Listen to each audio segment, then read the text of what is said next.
I just need to take the phone. This is happening. But assuming that I just got married and say, no, I no longer want to talk to her. It's me and my husband. He's enough. He's my best friend. Yes, the love of my life. Which he is. Of course he is. I mean, you just need to put it out there. Because our brother is behind the camera. We don't want you to stop this recording. Don't stop the recording, please. But my husband too knows that I have my circle.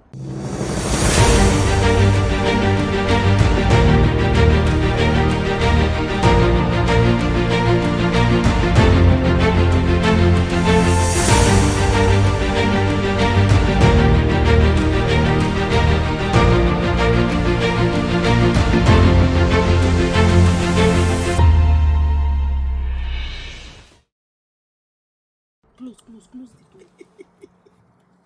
One moment, sharing. Have you still recording? Yes.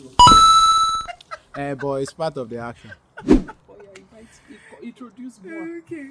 Hello everyone. Welcome back to my channel. As you can see, so good to have you. Too much excitement. We're so thankful for the holiday that's allowing this to be possible, right? And we have, I know, otherwise the days just get so busy, back to back. But we're thankful for today. And on the channel today, drum roll, we have the one and only amazing Ayopami Victoria. All the way from her channel. Have you been to her channel, by the way? I'm sure many of her subscribers are here, right?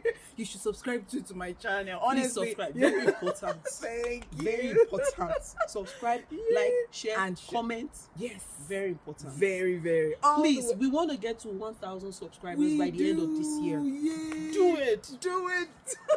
And spread the word. Thank you so much, sis. All the way from her channel to mine, we have Victoria here today, and we're super excited. So today we're going to be talking about something so important, right? Mm-hmm. That really resonates with both of us, but also what we thought we'd like to share with you. So 3 things, advice you would like to share, we would like to share to our younger selves, but also to our sisters in the Lord who are still waiting for the Lord to answer that one prayer. So Victoria, no, over to you. Over to me. Okay. No, but seriously, it's a very important topic. It right? is. We'll go. Okay. So right, and it's good that it's both of us because she married much younger. Well, you were in your 20s. Let's clarify that. Okay. Yes. I was in my 30s. You know, it's not showing at all. It's not. So you see, the wait period was different, right? For me, first advice I would say is just continue to be yourself. Yeah. Society would want to shrink you. Yeah. There will be lots of advice that will tell you, oh, don't do this. If you do that, you're going to send the man away. What I used to say in response to that was, that's precisely the kind of men that I did not want. The one that will come and be intimidated by anything, because I didn't even think I had achieved anything. I wasn't even a professor yet. How could I be so intimidated? I know, right? So you shouldn't. We need someone with a healthy self-esteem. Absolutely. Very important. Very, very. And that's a sign. Yeah. Like, okay, you go for it. Like, don't shrink yourself like she said, right? You don't want, like, all those things that you feel like that people are telling you that if you have those things, the man is going to run away. The right person will adore, will worship those things. Sister. No, honestly, absolutely. Will literally no. So everything that God is allowing you to achieve is for a purpose, and that man, the real man, we appreciate it. He will do everything possible to make sure that that light does not go dim. Absolutely. Like, personally, people who have listened to how we met, my husband and I, for me personally, I did not see him as that person that would fan the flames. But a lot of things happened this year, for example, to me, and I was just saying, he's literally the wind beneath my wings. Like, if you see me Hallelujah. flying, no jokes apart. Like, no, forget content or whatever. Like, really, Wow. really, anything that I say I want to do, oh yeah, let's get it done. Get it done. If he has to, like right now, Yeah. we have your husband Right. behind the camera. Right. I have my husband backing our baby Absolutely. for us to record this. True So story. don't shrink yourself, because No. the right autonomy, yeah, laughing, bro, the right man is going to fan the flames. He will. So don't diminish yourself just to accommodate. Absolutely. Yeah. Because you would end up getting a fire extinguisher. Ah, That's the worst thing you can do to you yourself. don't need that. Absolutely not. It is better for your flame to be blowing as it is Yeah. without anyone disturbing the flame. Yeah. Because the wrong kind of air, you get carbon dioxide with fire. It's gone. Oh. It's gone. You just want it to keep blowing Yes. very well. Yes. Number one, do not go with someone who shrinks your style. Yes. Over to you. Take Number one. 2, if you are the person who, like, or number 1, Maybe. like, for me, number 1, I would say that if you do a lot of things, like you're the person who, it looks like you put on so many hats as a single person, kudos to you. Just keep doing that, because that is something, like, realize now that everything that you are, your children, they're going to emulate that, directly or indirectly. So if you're the person who just, you're so laid back, you don't like to, you're not okay, let me not say ambitious, because some people don't want to be, and that's fine. That's okay. You're just, whatever it is that you are right now, just know that there's every tendency that your kids will be that as well. So it's left for you to decide. Like I was telling my husband one time, I said, even if it looks like, oh, people are working from home right now, your children are watching. They're like, oh, daddy wakes up, they go to work. So when they see that every day, they cannot wake up one morning and say they don't want to work. Right. It's just like we're trying to teach them about the Bible. We're trying to tell them, it's, even if it looks like routine, let it be inside them. So whatever it is that you are right now, someone who puts on so many hats, you do this, you do this, you do that, and it's, people are wondering, can't you stay in one place? Continue doing it. As long as it's something good, your children will see you as industrious, and they will definitely emulate it. Absolutely. I guess for you, for the first point that you made, and for this point, we're just saying that, like, just keep at it. Like, don't diminish yourself for any reason, just because you're waiting for marriage. Absolutely. Do not even think about it. Yeah. If it keeps coming to your mind and the people you respect continue to tell you those things, try to severe yourself. Yeah. Because what you hear repeatedly can become your reality. Yes. You don't want that at all. Yes. You don't. Yeah. My second point would be to know your value. Both in the Lord and in your society and environment. You see, when you don't place value on something, when you don't consider it to be of premium value, you do it anyhow. Yep. So for me, as a single person, my relationship with the Lord was of utmost importance to me.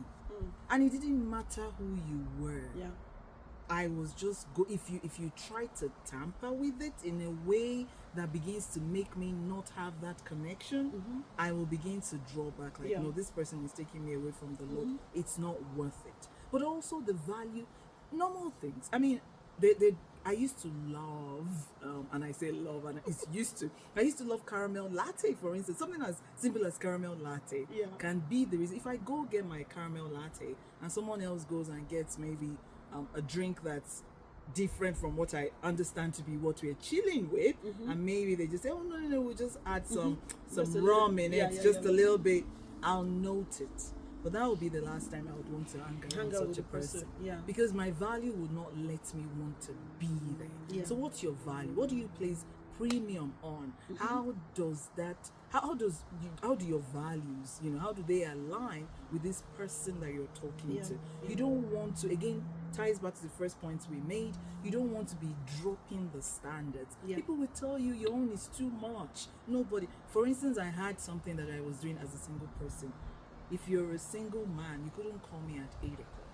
It's not because I wouldn't see the phone ringing. I don't know where it came to my mind, but I just told myself, why should I be answering a single man's call at 8 when I could possibly be in my pajamas? And what do we want to be talking about? If you have something so desperate to say, text me. I have a right to respond or not to respond. And I did that. It was a way of setting boundaries for myself and saving myself from the unexpected, oh, but I didn't tell you that I wanted to marry you. Well, you were calling me at 10 p.m. You were calling me at midnight. What did you think was going through in my mind?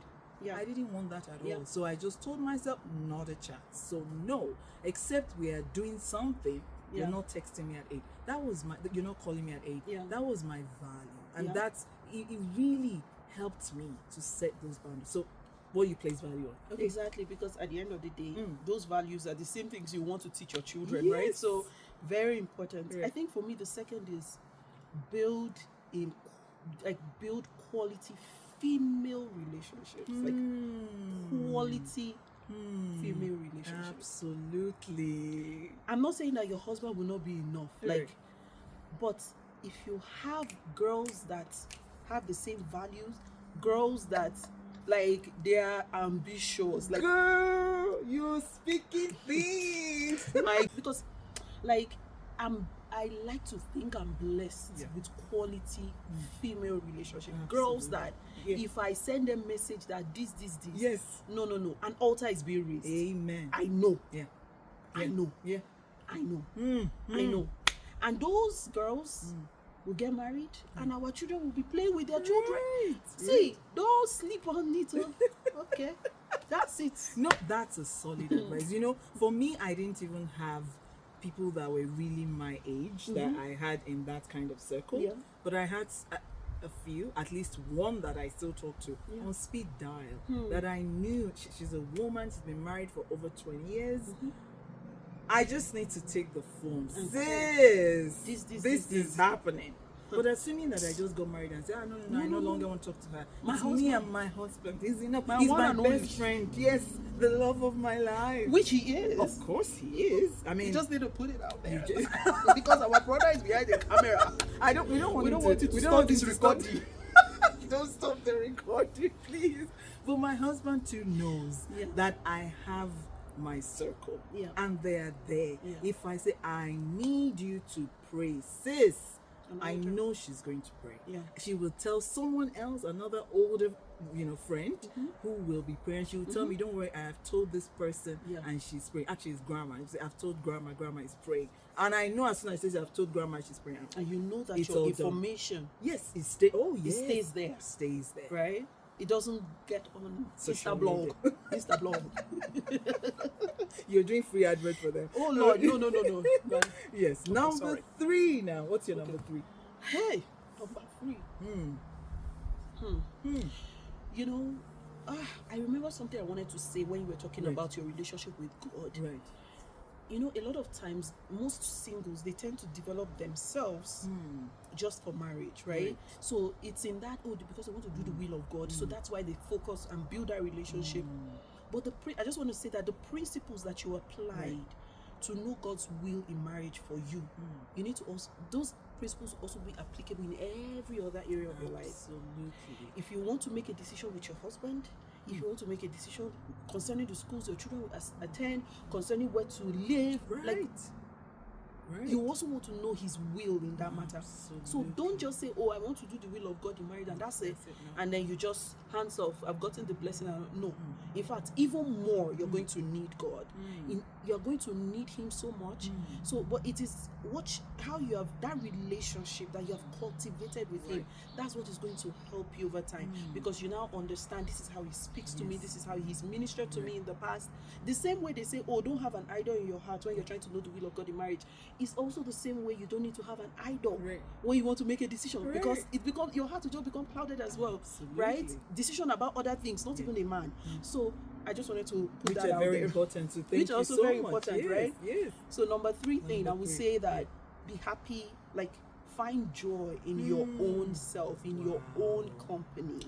Let your source let your source of joy and comfort not come from any human. right? Our husbands are there to be, as our companion, Right. but ultimately let God be your source. Let him be where you draw strength from. Let that well, let it indeed be a well. Absolutely. Let that be your source. Right. You know, there was something I was discussing with a friend, and I was like, it's different now. Yeah. Like when we were under our parents, we can even be chill, like even with our Christian life, because they did all the worrying. They can pray. They are praying on our behalf for God to answer. But now we literally have no one. People are depending on us now. You don't have a choice. No. Your parents are still praying for you. Thanks be to God. But your children are depending. Your husband is depending on you. So you have no one. No. Only God. Whether you accept it, like come rain, come sunshine. Just the earlier you realize that you have no one but Him, the better for you. The better for you. Yeah. Absolutely. You know, mine too is very connected to yours.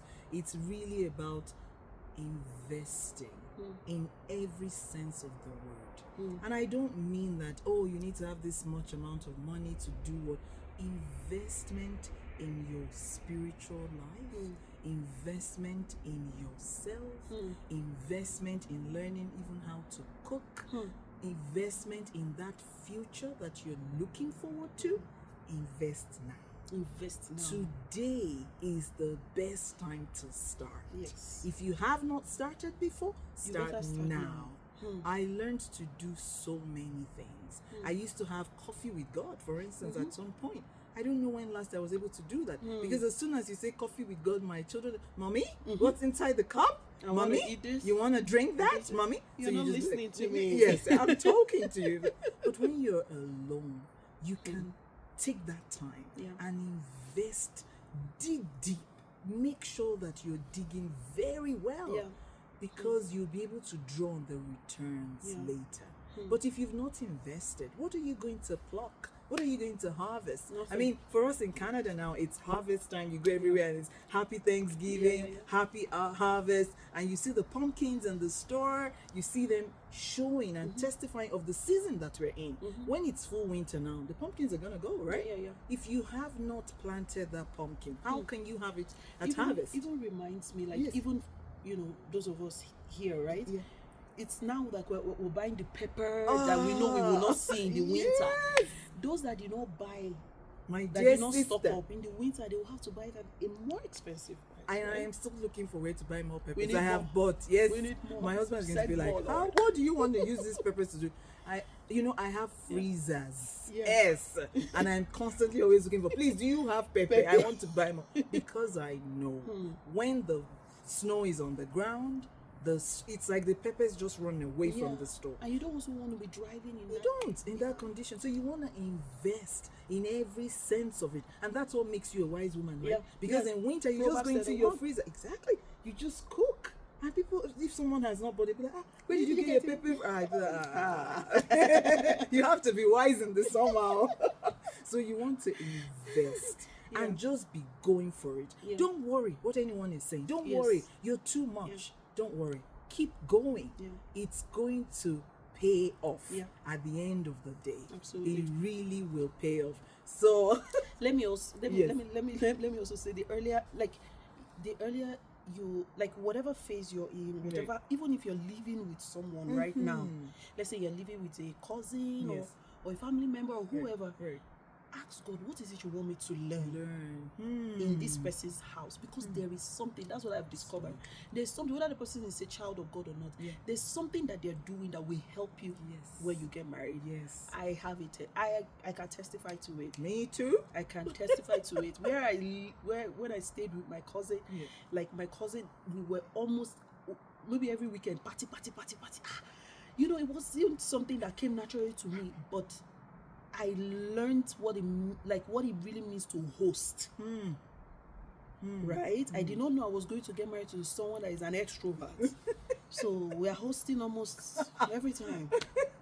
But the things that I learned then has helped me, and it's still helping me till now. So know what? So invest in homemaking. That's what marks the difference. There's a difference between a house and a home. You will know. You will. They'll just buy you a house, and it's your point to make it a home. Then you'll be like, okay, where are the pots? Exactly. And someone will say, oh, no, but that's still 1900s. Well, the breaking news is that at least for us, we know what the Bible tells us. Yeah. We want to be those women that our, husbands can safely trust in us. My husband knows that once I'm in the kitchen, it might not look like it at the beginning because it's what are you making? Don't worry. But at the end of it, it all comes together and it's like, oh wow. But it's also what Victoria was saying. Learn wherever you are. I used to go for weekends in one of my, very lovely sister's homes, and she would make the jollof rice before service. Service was starting at 9:30. Yes, and we would travel from Coventry to Birmingham.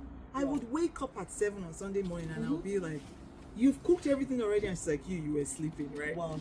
But I learned today, me too, I can cook our lunch for Sunday before service. That's just one example. And be sure that it is all ready, because that way my kids come back from church, husband comes back, and we're all good together. We don't have to go and start cooking. No. By the way, guys, it's like we'll have to round up because I'm going to eat Moti's food.